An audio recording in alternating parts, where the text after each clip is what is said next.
Welcome back to the deep dive. We love digging through interesting sources to pull out, the really potent insights for you. And today we're asking a pretty big question, I think, something fundamental. What really leads to success, to impact? Is it the stuff we see on the surface? Or is it something deeper, something kind of hidden, unseen? Yeah, so the material we're working with today, it's from this incredibly powerful, really inspiring speech. It's just packed with these great stories and analogies that, well, they shed a whole new light on this question. We're going to unpack some real wisdom here. Absolutely. And our mission really is to take those core ideas, those nuggets of insight, and distill them into principles you can actually use. We want to help you understand the foundations, not just for, say, achieving things, but for building a life that feels genuinely fulfilling, Yeah. and impactful. Connecting the dots. Okay, great. Let's unpack this then. And it actually starts with this really charming story. So picture this, right? There's a 6-year-old boy. He's looking up at a balloon seller, totally curious. And he asks, "Uncle, will this red balloon go up?" And the seller, he probably gets this all the time, right? He's like, "Of course." Then the boy asks about the blue one, the pink one, even the black one. Kids are just amazing that way, aren't they? So, yeah, no filter. Totally. They just say what's on their mind. Reminds me of that other story where the teacher asks a little kid to spell Arunachal Pradesh, and the kid just looks at her and says, "I'm from Goa, actually." You just can't make it up. So anyway, back to the balloons. After all these questions about colors, what did the seller say? He says, really simply, "Look, darling, the balloons don't go up in the air based on their colors. The balloons go up in the air based on what's filled inside of them." Mm-hmm. And that simple line, when you really stop and think about it, it's profound. It applies to every single one of us. We are kind of all these different colored balloons, aren't we? We've got different abilities, different skills, different backgrounds, different upbringings, cultures, traditions, different opportunities, different resources, and definitely different challenges. But the people who've really soared, who've made a real mark, it wasn't because of those external colors. Mm-hmm. It was because they had, the right kind of gas filled inside their balloons. Mm-hmm. And this leads straight to a really key takeaway. You probably heard variations of it, but it's worth hitting again. It's not our aptitude, but our attitude that decides our altitude in our life. Right. Aptitude versus attitude. Just exactly. Yeah. Now, aptitude is important, obviously. That's the knowledge, the skills we get from school, university, our teachers. You need that foundation. Mm-hmm. But attitude, that's just as crucial. And that's shaped more by example, isn't it? From family, from teachers. And it's not just about thinking positively, it's deeper. Mm-hmm. It's how a resilient attitude lets you see setbacks differently, as learning chances. Yeah. It changes how you face the next thing. It really is about what's inside. That makes perfect sense. And speaking of things that are only partly seen, that immediately makes me think of the other big analogy here, the iceberg. What we usually see when we look at successful people, the achievements, the popularity, the awards, the wealth, the fancy cars, big houses, amazing holidays, all that stuff. It's really just the tip of the iceberg, isn't it? What everyone sees on the surface. Precisely. But underneath that visible bit, there's this, huge, humongous iceberg, which is unseen to the eyes of the world. Mm. And that unseen part, that's the real foundation supporting the tip. It's made up of all the failures, the incredible patience required, the sheer determination, the grit, the courage it took to keep going, the troubles, the struggles, the resilience, that tenacity. All the hard stuff. All the hard stuff. And here's the critical connection. Those unseen things are exactly what makes that little tip sustainable and seen to the world. Mm-hmm. Without that massive hidden base of effort, of pushing through, the tip wouldn't be there, or certainly not for long. Yeah, that really drives the point home. There's that quote, isn't there? It takes a lot of sleepless nights to become an overnight success. So, okay, here's where it gets really interesting, I think. The first major principle seems to be, if you want the seen results, you absolutely have to focus on and work on the unseen. It's like the balloon again, right? Yeah. If you want your, beautiful colored balloon to soar high up, you got to focus on what's filled inside it too. Exactly. You can't neglect the inner work. But I'm curious, from your perspective, looking at that unseen stuff, the patience, resilience, grit, what do you think is the hardest part for people to actually cultivate? Is it one thing more than others? That's a really good question. I don't think it's usually just one single thing. Often I think the biggest hurdle is how we deal with failure. Our culture sometimes makes failure seem like the end, so people get scared of taking risks, the kind of risks you need for deep learning. Right. Fear of messing up. Exactly. So I'd probably say it's a combination. the resilience to actually get back up after a setback, and the patience to understand that real growth, significant growth, just takes time. That's often the toughest part of the unseen work. That's a really powerful point. Okay, let's shift focus a bit now and maybe talk about the journey itself. Our source material shares this really relatable experience about travel. The speaker actually admits pretty openly that he hated traveling, despite taking, get this, over 300 to 325 flights in a single year. Wow, that's incredible. Isn't it? And he talks about how damaging that self-defeating talk can be. Yeah. That inner voice constantly saying, I hate this subject, I hate leaving home, I hate doing this. We've all been there, right? Oh, absolutely. That negative self-talk. And he has some genuinely funny stories from all that flying, too. Like the time a flight attendant cheerfully guaranteed takeoff, and he just tiredly replied, "What about landing?"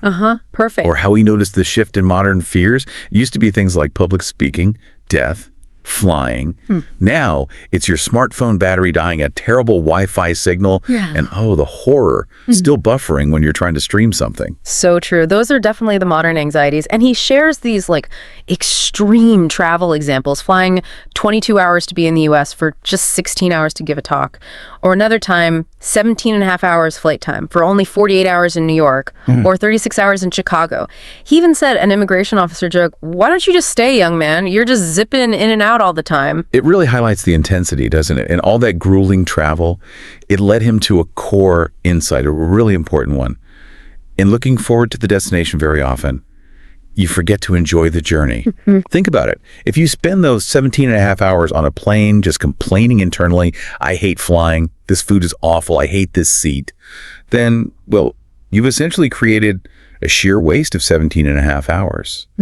You've turned the journey itself into misery instead of just part of the experience. That connects so directly to life, doesn't it? Our broader journey. We're often so fixed on the next big thing, the next destination, from kindergarten to grade 1, then finishing school and dreaming of Columbia at NYC, Yale, Stanford, Oxford, always looking ahead. Exactly. And that brings us right to the second big principle. Destinations are important, but do not forget to enjoy the journey, because the journey to the destination is very long.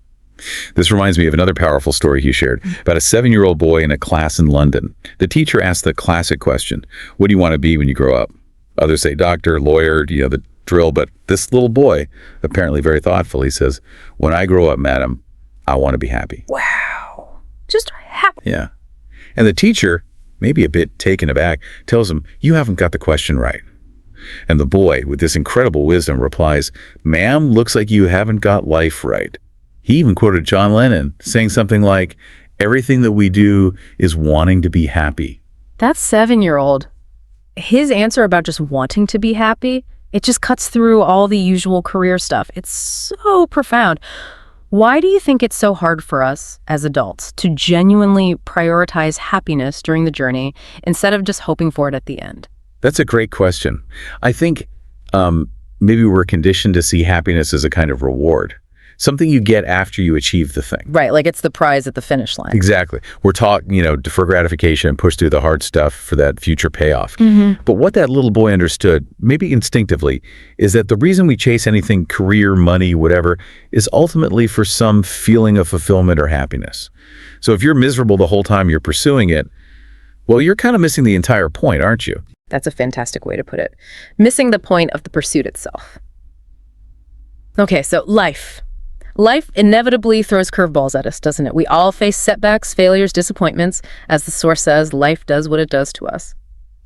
I loved at the college exam story, the relatable one about the student using code language and messages to his friend.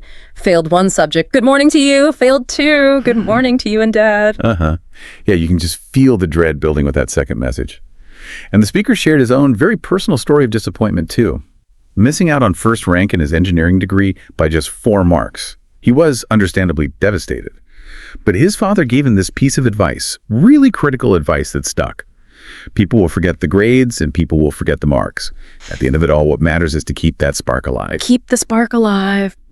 Because life, well, it can really kill that spark within. It can grind you down, make you feel helpless, like your own light has just gone out. And in those moments, those really tough moments, we absolutely need somebody to trigger that spark back within us. He shares something really poignant here, actually.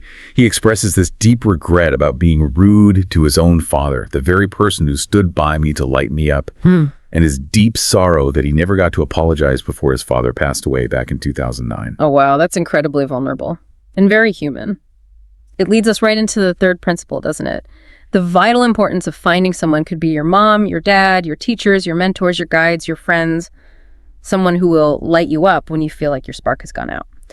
For people listening, what are some practical ways we can maybe identify or cultivate those spark lighters in our own lives? That's key, isn't it? Because often they aren't people you consciously label that way.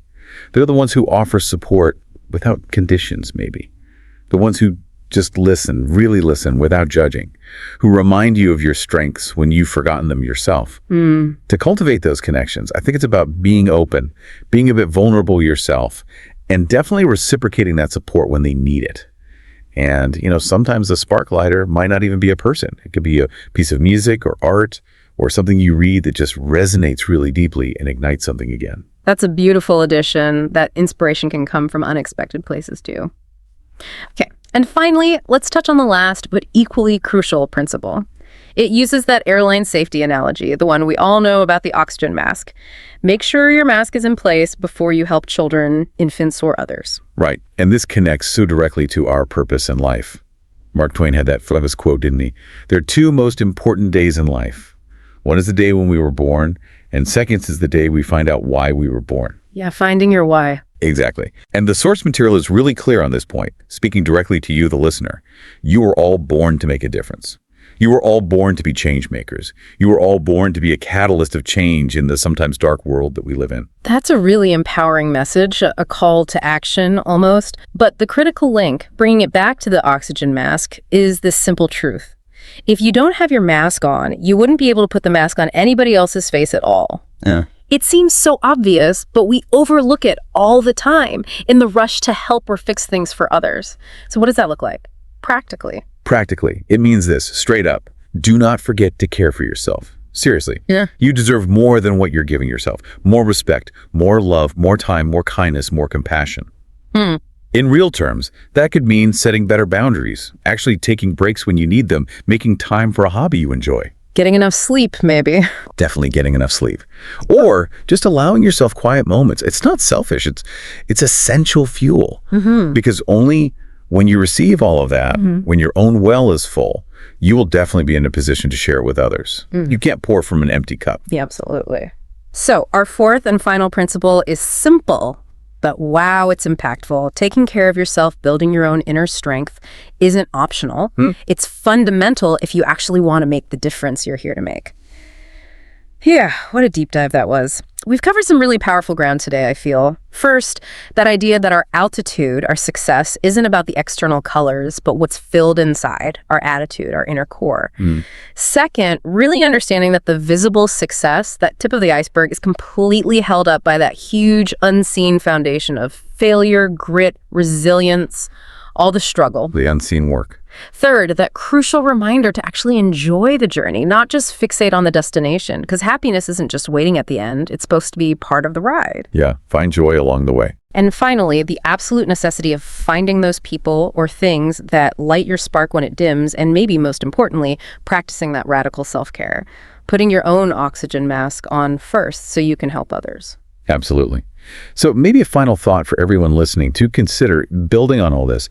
Given that we're all meant to make a difference, and knowing how vital that unseen inner foundation and keeping your spark alive really are, how might consciously focusing more on cultivating those internal things, your attitude, your resilience, finding joy now, taking care of yourself, how might that fundamentally reshape not just what you achieve outwardly, but actually reshape your whole daily experience of this long, winding journey we call life? That's a great question to leave people with, something to really mull over. Thank you for joining us on this deep dive. We truly hope these insights stick with you and serve you well on your own incredible journey. Go out there and make that difference.